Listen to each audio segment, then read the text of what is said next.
Hello, everyone. It's Rashida Kamaria Williams, Chief Empowering Officer for Empowered Flower Girl, and we're back with a new guest for our Be Empowered interview series. Now, you all know that we recently relaunched the series, yay! And I'm excited because I have an opportunity to interview amazing change makers, people who are making a difference in their communities and beyond. And we get to have a conversation and get to know these awesome individuals. And speaking of, as you can see, I have the wonderful, the incredible Miss Summer March, who is the founder of Power Detroit. And she is going to tell us more about the work that she is doing in the Detroit area and beyond. So, welcome, welcome, welcome, Summer. How are you? I'm fabulous. How are you doing? I'm great. I'm great. This has been a long time coming. I've been following your journey and learning more about the work that you're doing. So it's great to finally have the opportunity to have a conversation with you and learn more about Power Detroit. So, can you tell us about the work that you're doing and what inspired you to start the organization? Yes, and I love this is my favorite thing is telling the backstory. Because I like to say that I did not choose it. I feel like this work chose me.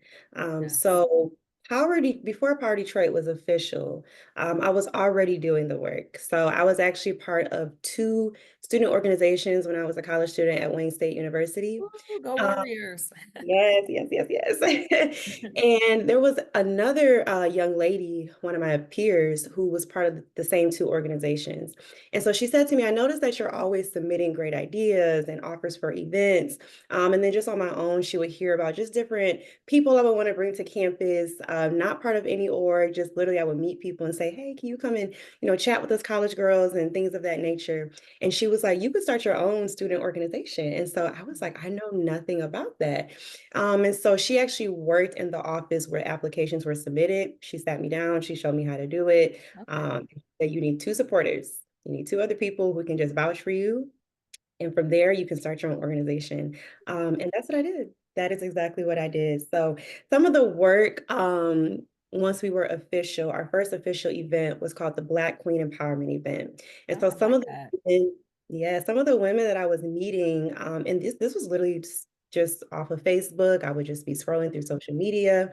I DM these women, and we're still, connected to this day off of a DM. And I brought them to the college campus, and then I opened it up to women in the community. And so my first official event, we had it was like 100 attendees that came, Wow. including Yeah, college. that is incredible. Yes, yes, yes. Including college students. And so we just had a panel of women from different, umbrellas of their careers. So we had people from education. We had a lawyer who was in the room. Just different people from, different career backgrounds. And they just came with all of this wisdom and knowledge to pour into us and then pour into women from the community. And so you would call it networking. I kind of don't like that word because it feels forced. I wanted it to feel more of like like we're building relationship, and I Yeah. know some people say networking is, but if you ask me and something's like a networking event, 9 times out of 10, I probably won't go. Right. Like And plenty of people stay away from networking events because they're thinking small talk. I'm gonna have to do this unnecessary small talk, right? yes, and so I'm all about like hard work and passion work. I love Um, it. I work in education now, and some people will tell you I always know so much about the parents of my students, about my students in general, because I just love to talk and converse with people, get to know like the deep stuff that you probably won't tell people. And so that's kind of how I wanted the Black Queen Empowerment event to look like. I wanted it to feel like this is a safe space, this is comfortable, we can share things. You can ask those questions that maybe if you were in a professional business setting, you'd be too afraid to ask and get your answer here. So that's what that event was, and it was so successful. I did it the next year, and then we added a team portion to it. And so that is kind of what started the mentorship. The young ladies were so thirsty for knowledge and connection connection. And I thought that was really important that we should continue this. Yeah. So even as college students, as we were kind of connecting with our own mentors, I thought it was important that we give back to youth and to teens specifically, because that is such a age range, Yeah. Can and be. give back to those girls and offer the same support. And then in 2016 and 2020, I want to say there was also sort of a shift. And we really started to be about youth, social justice, and also just youth empowerment. 2020. Education, liberation, and action, right? If I remember. Yes, yes, yes. So the three pillars of power Detroit: education, liberation, and action. And I was just about to get into that because we saw a shift in 2020 where people were really taken to the streets after George Floyd. Absolutely. And this is some of the work I was already doing. In 2016, we had the killings of Philando Castile and Alton Sterling. And so, you really using our voices and our platforms to speak out against that. But in 2020, we started seeing the Gen Zs and the younger generation taken to the streets. Yeah. And that was this time I really felt like I was, my age was starting to show because I was like, oh, some of the things that I was seeing and some of the things that they were saying, I really felt like there's maybe a better way, a better etiquette that we can go about this and you can yield further results. Yeah. And so we started holding social justice rallies for teenagers.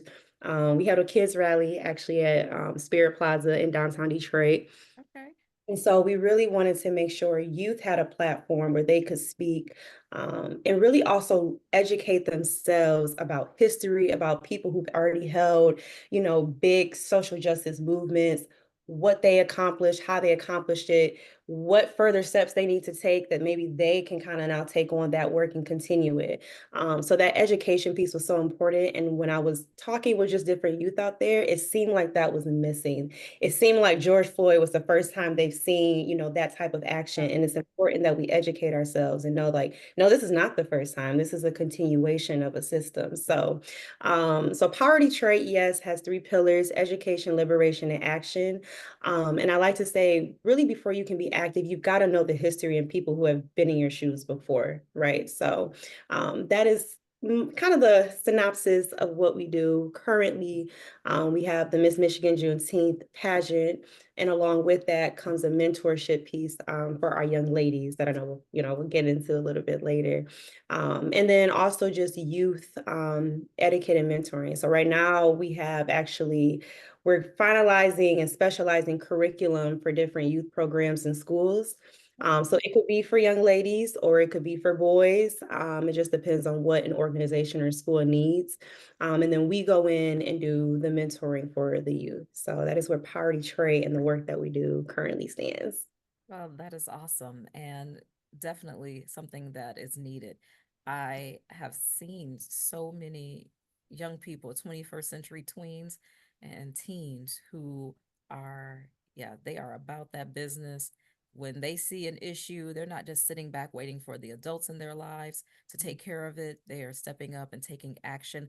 But as you mentioned, that there's a way to do it to get more people enrolled and get more people listening, right? Listening in a way that is going to help them propel and amplify their message. So thank you for the work that you're doing because they can use a bit of coaching and guidance on that. And speaking of which, I'm a huge proponent for mentoring and I advocate for mentors for young people and even for young people to work as, peer-to-peer mentors because I believe that there's so much value in it.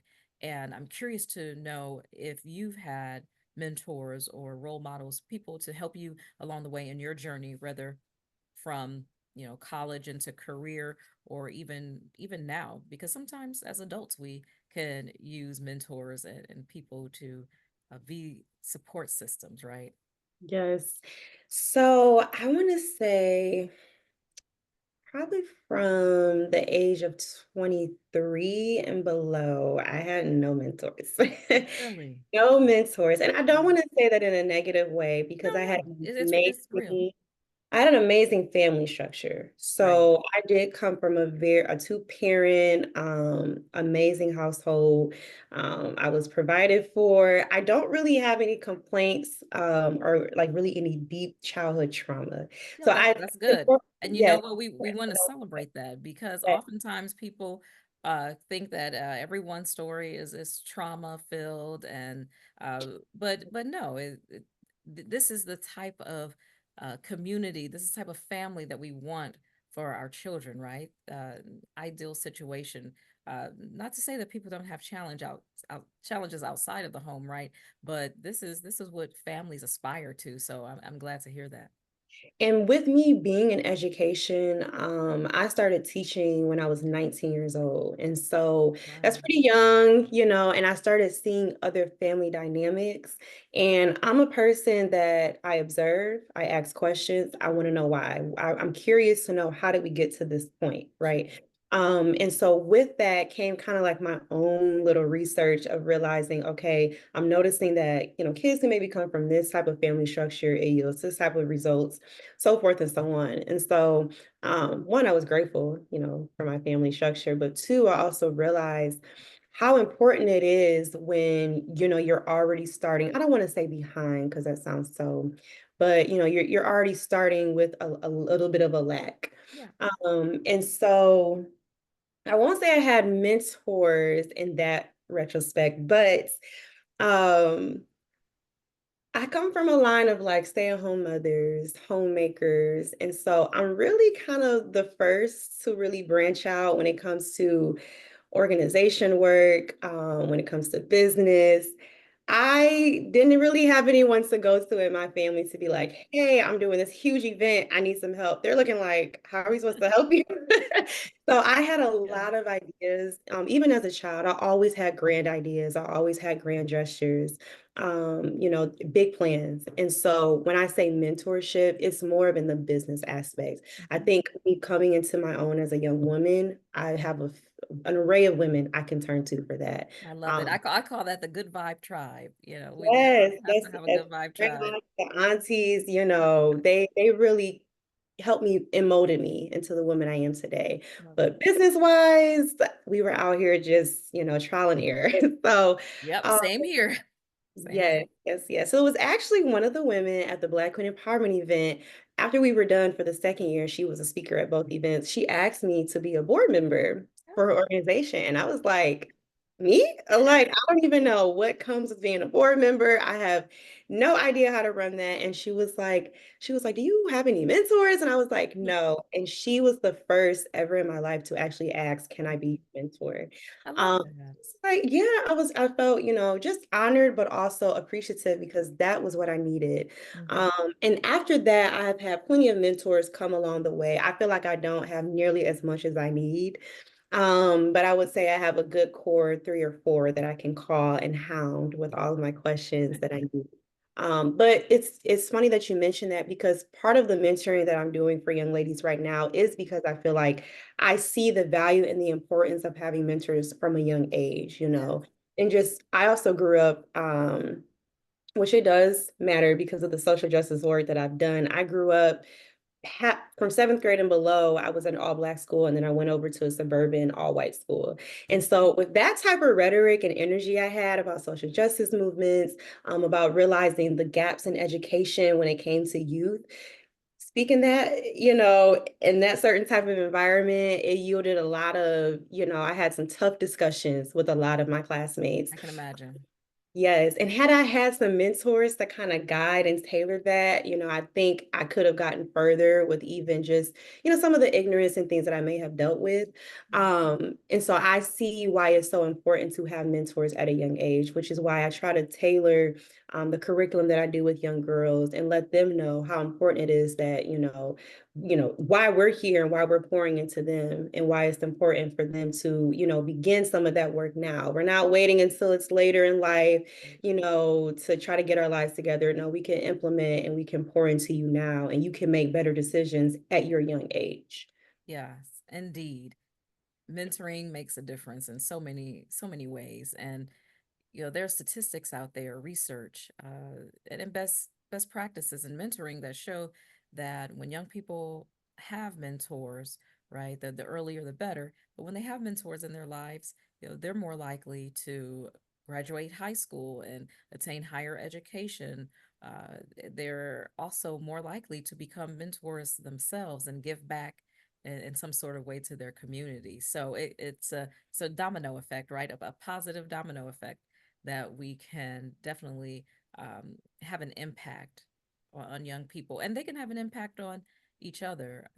I often find that peer mentoring is is really it's really a aspect of mentoring that can be overlooked sometimes, but is very effective, right? I believe that each one could teach one. So Mm. I And it's actually part of one of the schools that we're out at right now. okay, Part of the curriculum is actually pouring into the young ladies and teaching them about conflict resolution and problem solving.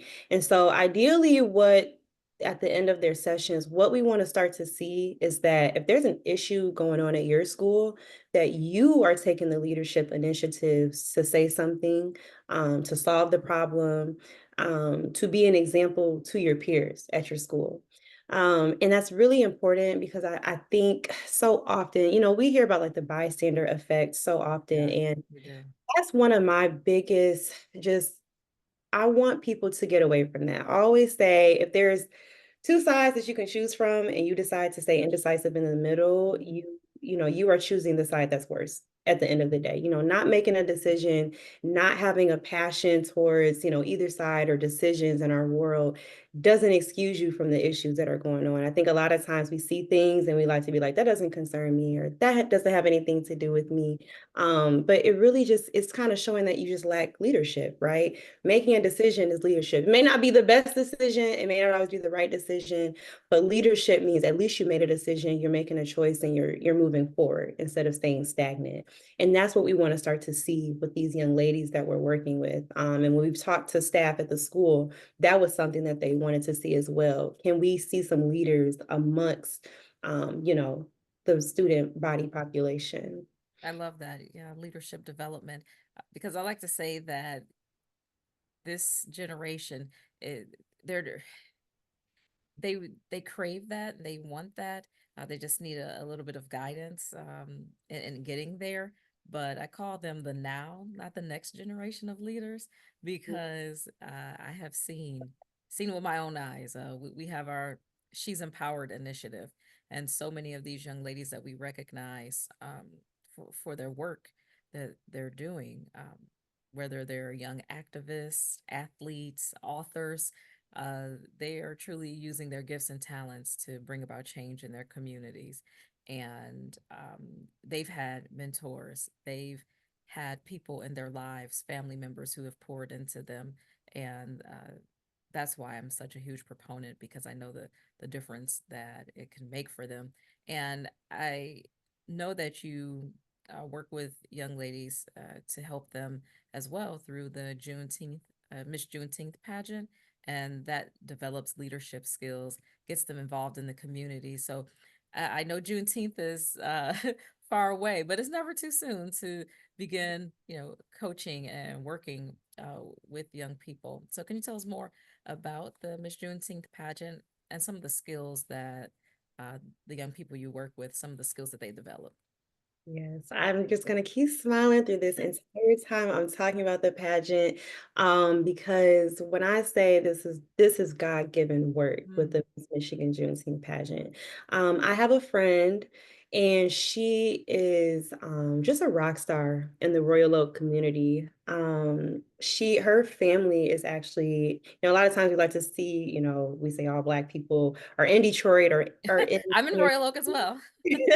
Well, so, Keisha Morrison is her name, and she has just done amazing work. Her family is actually, the first Black descendants of Royal Oak, and so they have built, just different monuments and really honored her family and their work that they brought to, the city of Royal Oak, and so a couple years ago, we did a Juneteenth event in Royal Oak. The city got wind of it. They wanted to, be a part, help us pay for it because, we were paying for that out of our own money, and along with that came a pageant. And so there was somebody on the board who just said, pageants are a big way that we celebrate Juneteenth. It was really big in Texas.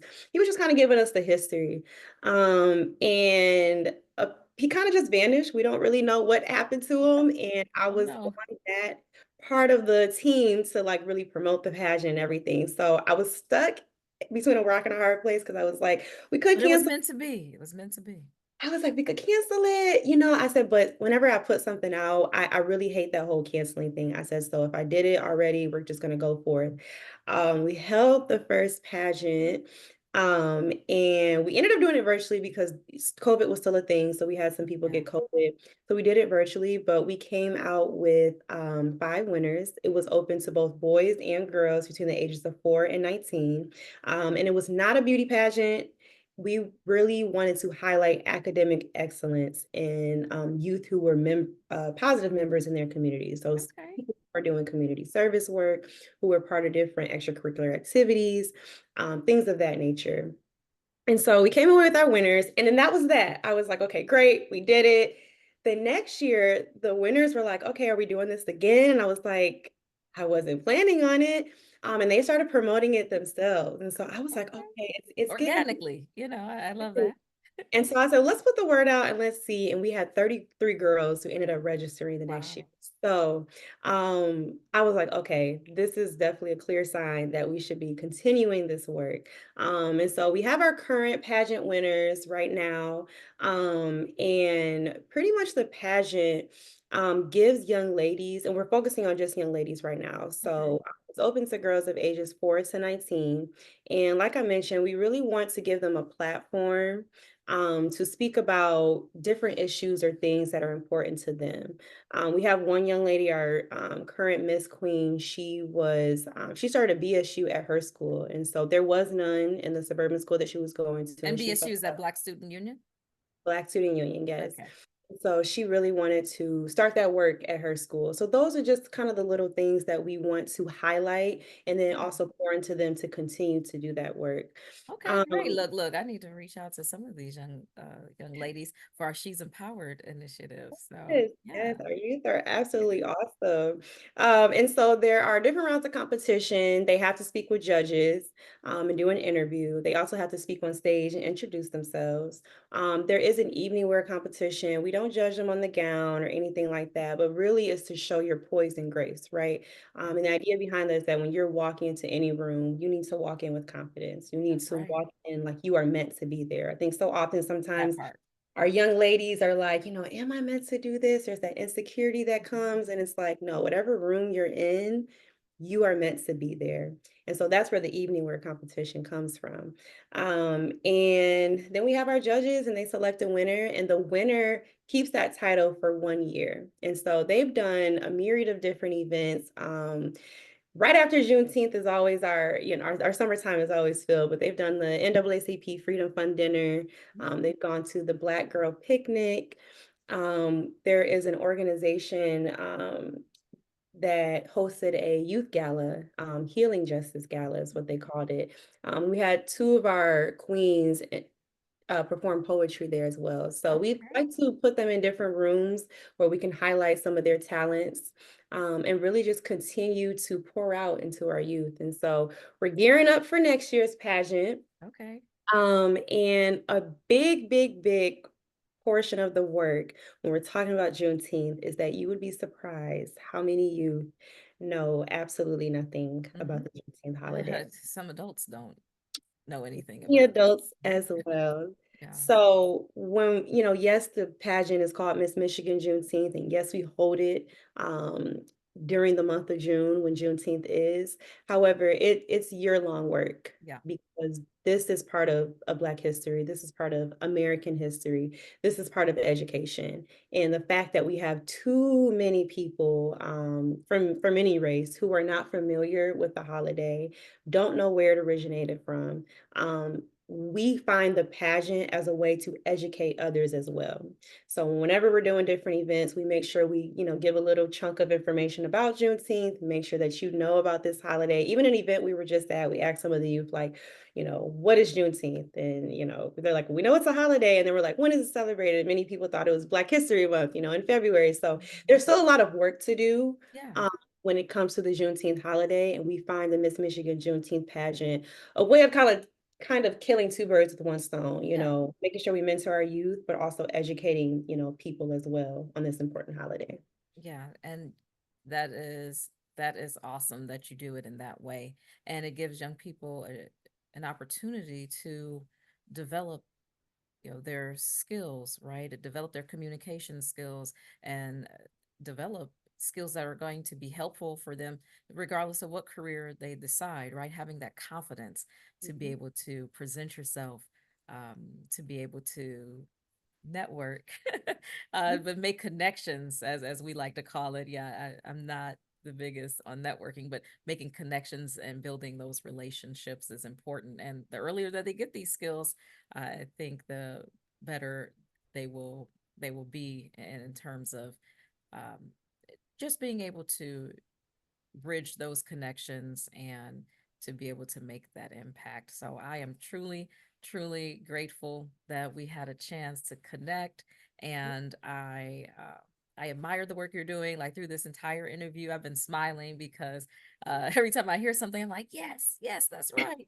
Um, so I I'm appreciate so that, proud of you. it's still kind of new work, Yeah. in the way that we've tailored it recently in the Mhm. past 3 years. And, we've already had small success stories that I love. Our first winner, Cassie Conley, she was Oh our yes, I love. She's one of our She's Empowered alumni. my goodness. I love this is meant to be. I remember when she was applying for the pageant, she's like, I'm not really into pageants. That's not my thing. And I was really trying to tell her that I want you to think of it not so much as like the beauty pageants that you'll see on TV. Hmm. This is really more of a confidence building pageant. Yeah, This is a pageant where we want to highlight simply who you are and work that you're she's doing. amazing. She's awesome, and so it was my surprise when, like, a year later, she went for, Miss America's Outstanding Teen, and I was like, "We're doing," and now I think she holds a pageant title right now, I'm not sure the name of it, but that's the type of success that we wanna see is Ah, that, love you're it. going on to continue to do great things, Yeah. highlighted for your work. So, those are just some of those small success stories that I want to see continue. And then even with our mentoring piece that we have in the Mhm. schools right now, that came by way of when we visited one school to talk about the pageant. He was like, we noticed that parents are not really, they can't really prep their girls for something like this. And I think it'd be important if you guys actually mentor throughout the year instead Hmm. of just promoting the pageant. And so that's where some of our mentoring within the schools started to come from. Oh, okay. Because you do have to think about that. If we're trying to help girls who maybe don't have this at home, then you have to acknowledge that we have to do more of that work with the girls themselves. And we also offer resources to the families too. So Well, we're you know what? That's an important component, the resources that you offer to families as well. I wanted to make sure that, before we close things out, that people have an opportunity to connect with you who want to learn more about the program or who want to support the work that you're doing. How can they connect? Yes, so we are on Facebook and Instagram at Power Detroit. We have a link tree that takes you to different links. You Okay. can, registration is open for the Miss Michigan Juneteenth pageant for next year in June. Oh, okay. I'll make sure that we include that in our next newsletter as well. Yes, yes. And so you can go to Linktree/Power Detroit, where you can find all of our links to everything. There's different interviews with our past pageant contestants and just more information about some of the work that we're doing. And then you can send us an email at thepowerorganization@gmail.com. Excellent, excellent. Well, it has been such an honor and a pleasure to connect with you, Miss Summer. And I just love the work that you're doing. And, you know, it also doesn't hurt that you're a fellow warrior. So, proud warrior, warrior strong, as they say. Um, but I'm super excited to see the organization as it continues to blossom and what you have in store for 2025. So, thank you so much for being a guest on the Be Empowered interview series, and you have a wonderful day. Well, thank you for having me and you as well. Thanks.